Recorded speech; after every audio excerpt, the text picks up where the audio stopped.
आपण ମାନେ ତ ପିଠା ଅନେକ ଥର ବନେଇ ଖାଇଥିବେ କିନ୍ତୁ ଏଇଭଳି ନୂଆ ପ୍ରୋସେସରେ ପିଠା ବନେଇକି ଦେଖନ୍ତୁ। ଯେହେତୁ ଏବେ ଖରାଦିନ ପେଟ ବି ଥଣ୍ଡା ରହିବ ଆଉ ହେଲ୍ଦି ବି ରହିବ। ଆଇରନ୍ ବି ମିଳିବ, କ୍ୟାଲସିୟମ୍ ବି ମିଳିବ ଆଉ ଛୋଟଠୁ ବଡ଼ ସବୁ ମାଗିକି ଖାଇବେ, ଏତେ ସ୍ୱାଦିଷ୍ଟ ଲାଗିବ। ଆପଣମାନେ ଦେଖି ଜାଣିପାରୁଥିବେ କେତେ ସ୍ୱାଦିଷ୍ଟ ବନିଥିବ। ତ ଚାଲନ୍ତୁ ଲେଟ୍ ନ କରି ରେସିପିଟି ପ୍ରସ୍ତୁତ କରିବା। ଫୁଲ୍ ଭିଡ଼ିଓକୁ ୱାଚ୍ କରନ୍ତୁ। ନମସ୍କାର, ଜୟ ଜଗନ୍ନାଥ ଝିଲି କୁକିଂକୁ ଆପଣମାନଙ୍କୁ ଅନେକ ଅନେକ ସ୍ୱାଗତ। हेल्दी सुपर टेस्टी पिठा को बनवाई प्रथम गोटे आम बाउल नवा से गोटे गिना पानी एड करदे आ जी पिठा बनवाक चाहिए से अनुसार गुड़ ने आ कि देखो ये मुझे नड़िया नहीं तो नड़िया को मिक्सर ग्राइंडिंग करदे आपण चाहिए कोरी भी पारे।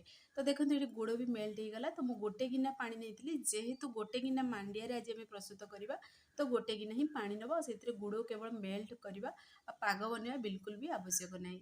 तो गुड़ मेल्ट हो सारा तो ये साइड रखीदे तापर गोटे करी नवा से आम गोटे गिना मांडिया को एड करदे मांडिया चूना को एड करी आम कौन करवा ना टी मांडिया चूनाटा को हल्का भाजीदे जमीक टी हल्का तार देखिए फ्लेवर आसो से पर्यंत ही भाजबे।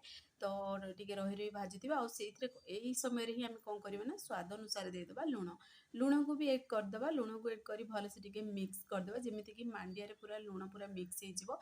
फ्रेंड्स आपण मैंने तो अनेक थर पिठा बन खाई किंतु मांडिया थे बनईकी देखूँ आपण मैंने जब मांडिया जाऊ खाया पसंद करती कि मांडिया चकुली खाया पसंद करती तो किंतु यही प्रोसेस जब पिठा खाइबे ना देखिए थे बनइले 2 दिन पर्यंत किसी भी हेनी आपको आपण मैंने आराम से खाईपर बहुत बढ़िया टेस्टी भी लगे। आ देखो नड़िया कुरड़ा जो बनईकी आम रखिले मिक्सर ग्राइंडिंग कर रखी से नड़िया कुर सबुतक आम एड करदे एड करके भलसे टी मिक्स करदे। देखिए मांडिया जब पिठा बनाऊँ अल्प टी नड़िया कुर जब एड करेंगे स्वाद को बढ़े दे थाए आपको जहाँ भी फ्लेवर पसंद यही समय आपने एड करेंगे। तो देखो ये नड़ियाटा को भी भलसे टी मिक्स करदेली आ जो आम पानी रखी गुड़ पानीटा से गुड़ पानीटा को छाणिकी आम एड करदे जेहेतु देखिए गुड़ में मैला थाए तो मुझे गुड़ मेल्ट करदेली और छाणीदेली। तो यही समय आपने गुड़ बन खाया पसंद करते ताहले यही समय आपने चीनी भी एड करेंगे मैंने पानी एड करके चीनी एड करेंगे। तो गुड़ पानीटा को एड कर सारा पुणी थे टी भलसे स्लो आंचर आम गैस फ्लेम रखा आम मिक्स करवा जमी आपण मैंने जंतुणी बनाऊे काकरा से प्रोसेस रे गोटे डो बनिक आम ए रेडी करवा। तो देखो ये प्रोसेस रे कंटिन्यू टी मिक्स करुवे। तो देखिए पूरा माने जेहेतु आम गोटे गिना पानी देते गोटे गिना आम चूना देते मांडिया चूना तो परफेक्ट रहा बिल्कुल भी सुखा रही। तो किंतु टी कंटिन्यू मिक्स करदे आउ टे जमी फ्लेवर भल आसो से गोटे चामच से घी एड कर घी ये पूरापूरी ऑप्शनल अच्छी किंतु घी जदि अच्छी ताले गोटे चामच ही एड करूँ देखिए बिना चीनी रे बनिक रेडी हे आपण मैंने ये देखिए गुआ घीटा पूरा ऑप्शनल अच्छी आपण मैंने चाहिए एड करेंगे ना स्किप भी करेंगे। तो केवल एमती भी गोटे डो बनिकी आपने रेडी करेंगे आ जो चाहिए तेल भी ना गोटे चामच एड करेंगे।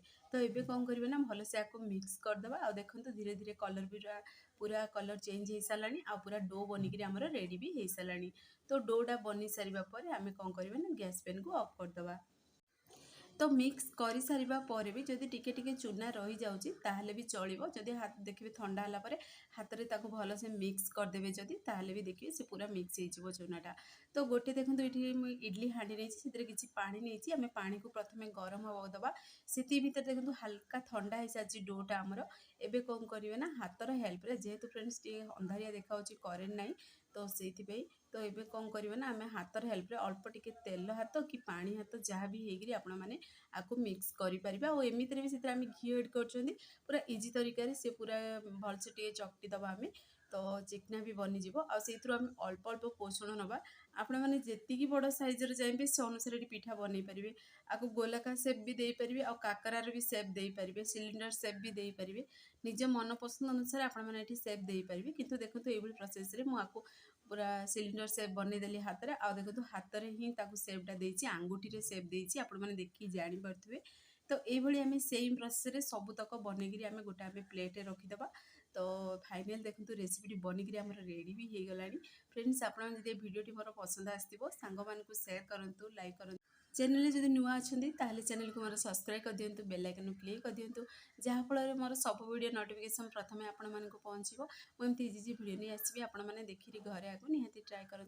आ जब फेसबुक पेज देखुं फेसबुक पेज मोर फॉलो करूँ इंस्टाग्राम देखुली फॉलो करने को जमार भूलुनी। तो देखो आउ गोटे बनिक रेडी करदेली सेम प्रोसेस कौन करवा ना आम सबुतक बनईदे गोटे प्लेट आम रखीदे आम ए सेप देला भितर पानी भी हमर गरम हो देखिए फटाफट बनिकी रेडी हो जाए माने 5 रु 7 मिनिट आपको बनिकी आपण माने रेडी करि परिबे जेते बेले भी देखिए पिठा खाया को इच्छा हो कि मीठा खाया को इच्छा हो यदि एई तरीका रे बनेबे ना देखिए पिठार भी स्वाद आसियो मीठार भी स्वाद आसियो बहुत बड़ा टेस्टी लगे। तो आपण मैंने अनेक थर मांडिया रेसिपी बनैथिबे किंतु ए रेसिपीटा को थरे बनेकी देखंतु स्वाद ही भूली परिबेनी। आउ आपण मैंने आपको तरकार सहित भी खाई परिबे चटनी सहित भी खाई परिबे एमितिरे भी खाई परिबे। तो देखंतु एठी मैं सबुतक सेप देदेली तापर गोटे एठी इडली स्टैंड नहीं गली आ इडली स्टैंड ऊपर अल्प टिके मु घिओ भी लगे दीची आ सेथिरे कोन करियो ना घिओ लगेबा द्वारा कोन हो ना से पिठा गुडा हमर लागिबनी सिजिला परे। तो आपण मन चाहिले कदली पत्र भी ऐड करिकरी आपण माने स्टीम देई परिबे बा सिझेई परिबे।